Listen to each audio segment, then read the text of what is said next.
ఏడాది మొత్తం బంతిని సాగు చేయవచ్చు. సాగులో తీసుకోవాల్సిన జాగ్రత్తలపై ప్రత్యేక కథనం. కరువు సీమలో కొత్త పంటల సాగు వైపు రైతులు. సోయా చిక్కుడు సాగు చేస్తున్న అనంత రైతు. మనుషుల ప్రమేయం లేకుండా రోబోతో వ్యవసాయం. దిగ్విజయంగా పంట పండించిన బ్రిటన్ శాస్త్రవేత్తలు.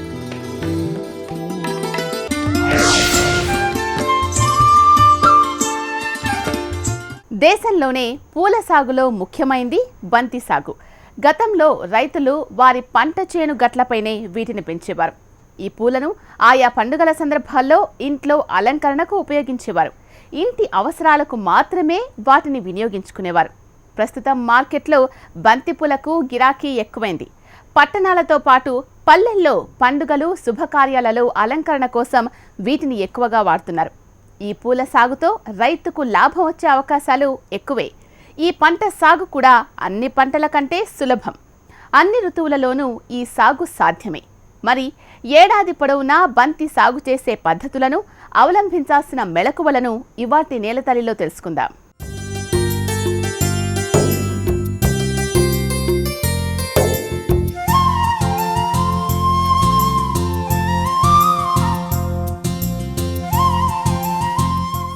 బంతిపూలకు పండుగల సమయాల్లో ఎక్కువగా డిమాండ్ ఉంటుంది. ఇక దసరా, దీపావళి సమయంలో తెలుగు రాష్ట్రాల్లో పండించిన పూలు సరిపోక పక్క రాష్ట్రాలైన మహారాష్ట్ర, కర్ణాటక నుంచి పూలను దిగుమతి చేసి మరీ అమ్ముకుంటున్నారు. సాధారణ సమయంలో కిలోకు 40 రూపాయల వరకు ధర పలికే పూలు పండుగ సమయాల్లో కిలోకు 100 పైన ధర పలుకుతుంది. హైదరాబాద్ పరిసర ప్రాంతాల్లో రైతులు సాయంత్రం సమయంలో పూలు కోస్తారు. వాటిని సంచుల్లో మూటకట్టి ఉదయం 4 మార్కెట్లో అమ్ముకొని తిరిగి ఇంటికి చేరుతారు. మళ్లీ పొలం పనిలో నిమగ్నమవుతారు. అయితే రైతులు పడే కష్టానికి కొంచెం ఆధునిక సాంకేతిక పద్ధతులు తోడైతే ఆ కష్టానికి తగిన ఫలితం పొందవచ్చు. దీనికి మార్గం ఏడాది పొడవునా బంతిపూల సాగు.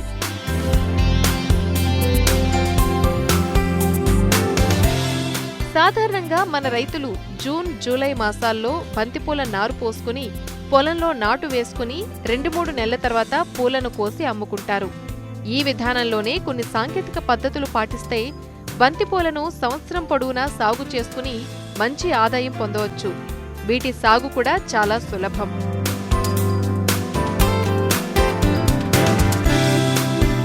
విస్తృత స్థాయి నేలలో వీటిని సాగు చేసుకోవచ్చు. మనం వాడే పూలు ఆఫ్రికన్ జాతికి చెందినవి కాబట్టి ఆఫ్రికన్ బంతిపూలనైతే బాగా గాలి, నీటి ప్రసరణ ఉన్న కొద్దిపాటి తడి నేలలో సాగు చేసుకోవచ్చు. బాగా నీరు ఇంకిపోయే సారవంతమైన నేలలో సాగు చేసుకోవచ్చు. నెల ఉదజన సూచిక 7 నుంచి 7.5 వరకు ఉంటే మంచిది. ఆమ్ల, క్షార నేలలు అనుకూలం కాదు. తేలికపాటి వాతావరణం ఈ సాగుకు అనుకూలం.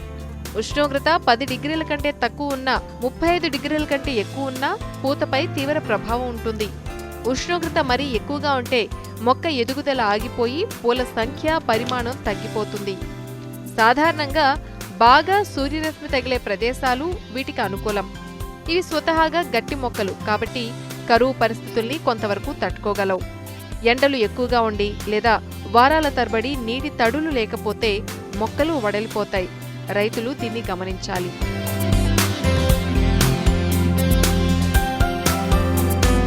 వాణిజ్యపరంగా సాగు కోసం ఆఫ్రికన్ రకం బంతిపూలను వాడతాం. వీటిలో ప్రధానంగా పసుపు, నారింజ రంగులో ఉండి ముద్దగా ఉండే పూలకు మార్కెట్లో మంచి గిరాకీ ఉంటుంది.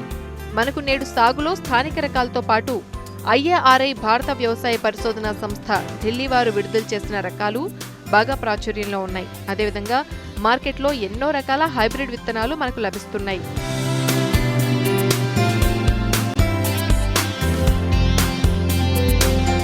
బంతిపూలను విత్తనాల ద్వారా ప్రవర్ధనం చేసుకోవచ్చు. విత్తనాలను నేరుగా విత్తకుండా ట్రేలలో పెంచితే సాగు వ్యయాన్ని తగ్గించుకోవచ్చు. విత్తనాలు వారం రోజుల్లో మొలకెత్తుతాయి. నెల సమయంలో నారు 3 నుంచి 4 ఆకులున్న సమయంలో వీటిని పొలంలో నాటుకోవచ్చు. మొక్కలను పొలంలో నాటుకునే ముందు పొలంలో హెక్టార్కు 25 టన్నుల చొప్పున బాగా మాగిన పశువుల ఎరువును వేసుకుని బాగా దున్నుకోవాలి. 25 నుంచి 30 రోజులు 3 నుంచి 4 ఆకులు కలిగి ఉన్న నారు నాటుకోవడానికి ఎంతో అనుకూలం. నాటిన తరువాత మొక్క కాండం చుట్టూ ఉన్న మట్టిని గట్టిగా అదమాలి. దీనివల్ల మొక్క వేర్ల ప్రాంతంలో ఏమన్నా గాలి అరలు ఉన్నా అవి మూసుకుంటాయి. నాటుకున్న వెంటనే కొంచెం తక్కువ మోతాదులో నీళ్లు పట్టాలి. సాధారణంగా బంతిపూల మొక్కలు ప్రధాన కాండంతో ఏపుగా పెరుగుతాయి. పక్క నుంచి వస్తే 1-2 చిన్న కాడలు వచ్చి ఆ మొక్కకు ఒక్కొక్క కాడ చివరన ఒక్కొక్క పువ్వు పూస్తుంది. ఈ పరిణామంతో ఒక మొక్కకు 4-5 పూలు మాత్రమే వస్తాయి. దీనివల్ల పూల దిగుబడి చాలా తక్కువగా వస్తుంది. ఈ సమస్యను అరికట్టాలంటే ఏకైక మార్గం పించింగ్. సాధారణంగా రైతులు నారును పొలంలో నాటుకున్నాక పూత కోసం ఎదురు చూస్తుంటారు. కానీ ఈ తలలు తుంచే పద్ధతి పాటించడం వల్ల రైతులు మంచి లాభాలు పొందొచ్చు. ఈ పద్ధతిలో మొక్క 20 సెంటీమీటర్ల పొడవు ఉన్నప్పుడు అంటే 30 రోజుల సమయంలో ప్రధాన కాండం చివర 2-3 సెంటీమీటర్ల భాగాన్ని తుంచివేయాలి.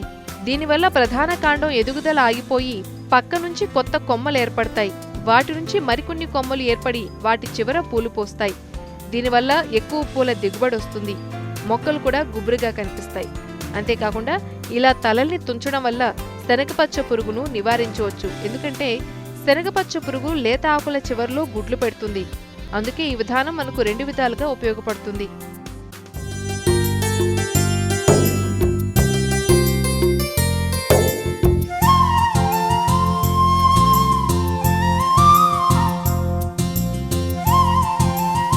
బంతిపూల సాగులో నీటి యాజమాన్యం ఏ విధంగా చేయాలి?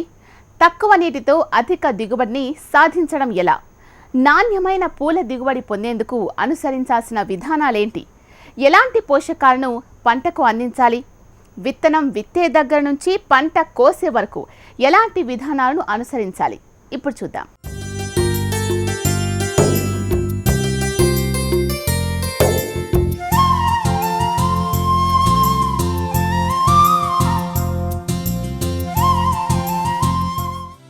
మల్చింగ్ పద్ధతి వల్ల తక్కువ నీటితో ఎక్కువ పంట సాధించవచ్చు.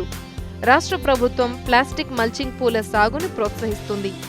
ఇందులో భాగంగా రైతులకు సబ్సిడీ మీద ప్లాస్టిక్ మల్చ్ను అందిస్తుంది. బంతిలో ఈ పద్ధతిని పాటించాలి. దీనివల్ల మట్టిలోని తేమ ఎండకు ఆవిరవ్వకుండా మట్టిలోనే ఉండి మొక్కలకు అందేలా చేయవచ్చు. అలాగే కలుపు పెరగకుండా నివారించవచ్చు. కలుపు నివారణకయ్యే ఖర్చును ఆదా చేయవచ్చు.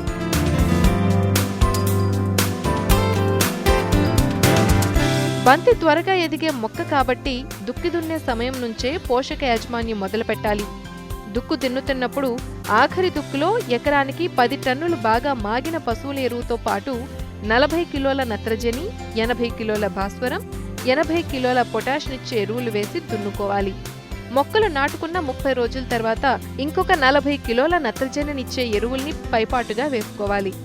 వేసే సమయంలో కలుపు ఏమన్నా ఉంటే తీసేసి పోషకాలు ఇవ్వడం వల్ల ప్రయోజనం ఉంటుంది.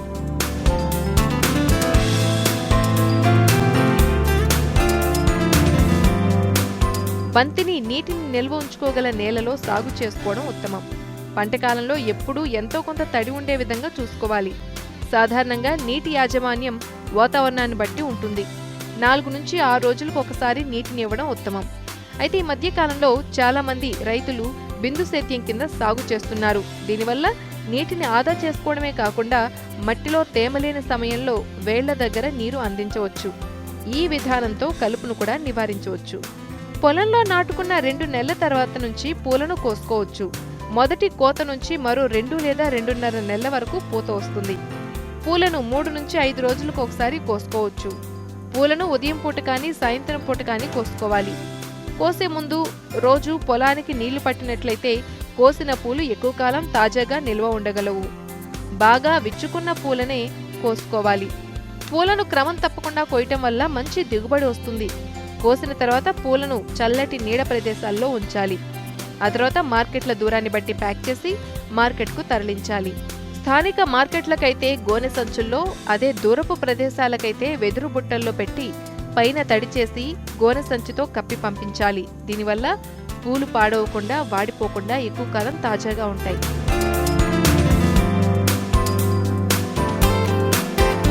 బంతిపూల సాగులో కలుపు బెడద ఉంటుంది. ముఖ్యంగా వర్షాకాలంలో ఎక్కువగా ఉంటుంది. దానికి నివారణగా మొదటి నుంచి కలుపు కనిపించిన వెంటనే తీసివేయాలి. పంటకాలంలో 3-4 సార్లు కూలీల సహాయంతో కలుపు తీయించాలి. కలుపును నివారించకపోతే బంతి మొక్కలతో పోషకాలకు నీటి కోసం పోటీపడి బంతిపూల దిగుబడిని, పూల నాణ్యతను తగ్గిస్తాయి.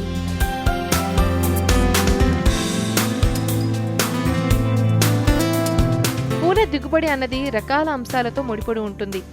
సరైన యాజమాన్య పద్ధతులు పాటించినట్లయితే హెక్టార్కు సాధారణ బంతిపూలైతే 10 నుంచి 18 టన్నులు, హైబ్రిడ్ రకాల్లో 15 నుంచి 20 టన్నుల వరకు దిగుబడి పొందవచ్చు.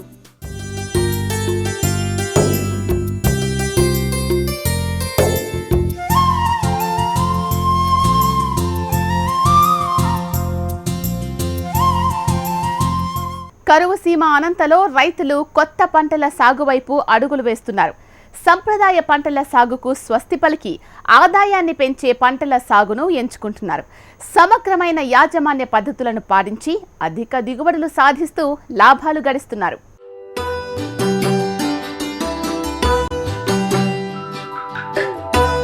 అనంతపురం జిల్లా పుట్టపర్తి నియోజకవర్గం రైతులు కొత్త పంటల సాగుపై దృష్టి పెట్టారు. వీరాంజనేయపల్లి గ్రామానికి చెందిన రైతు రవిబాబు గత 3-4 సంవత్సరాలుగా తన పొలంలో ఏ పంట వేసినా పెద్దగా గిట్టుబాటు కాలేదు. దీంతో కొత్త పంటలు సాగు చేయాలని నిర్ణయించుకున్నాడు.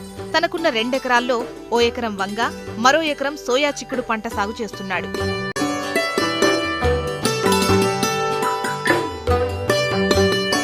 మొదటగా వేసిన సోయా చిక్కుడు పంట సాగుకు 50,000 రూపాయల వరకు పెట్టుబడైంది.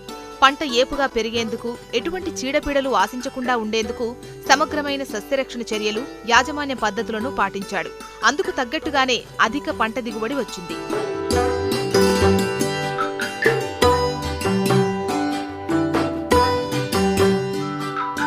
కరవు ప్రాంతం కావడం, 2 ఇంచు మేర నీరు రావడంతో తక్కువ నీటితో డ్రిప్ పద్ధతిలో ఈ పంటను సాగు చేస్తున్నాడు. అధిక దిగుబడులను సాధిస్తున్నాడు. అందరికీ ఆదర్శంగా నిలుస్తున్నాడు రవిబాబు.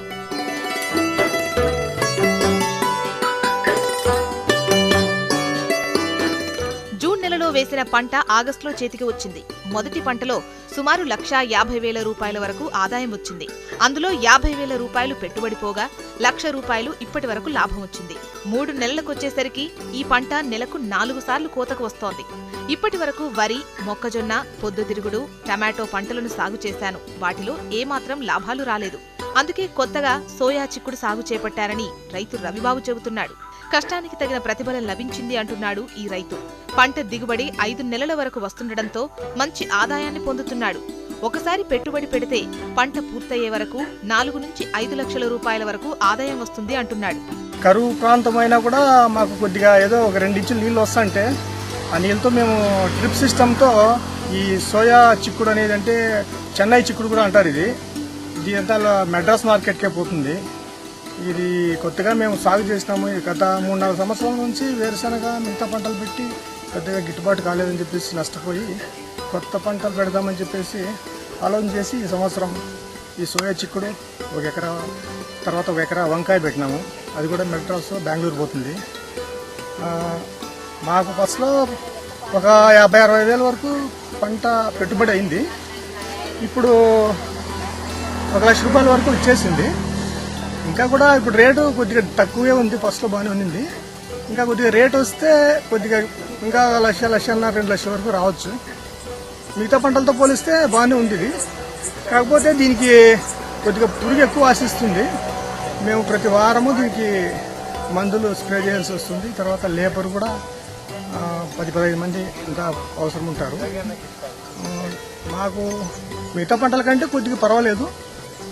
గవర్నమెంట్ ఇంకా ఏదన్నా మాకు దీనికి ఏదన్నా సదుపాయాలు కల్పించి సబ్సిడీలు అట్లాంటివన్నీ ఇచ్చి ఏదైనా చేస్తే ఇంకా కొత్త పంటలు పెట్టి మేము ఇది చేసేకి అవకాశం ఉంటుంది. ప్రభుత్వం సైతం రైతులను ప్రోత్సహించడంతో పాటు ఉద్యానవన శాఖ అధికారులు కొత్త పంటల సాగులో సలహాలు, సూచనలు ఇస్తే రైతులు మరిన్ని పంటలు వేసే అవకాశం ఉంటుందని, లాభాలను పొందగలుగుతామని రైతు కోరుతున్నాడు.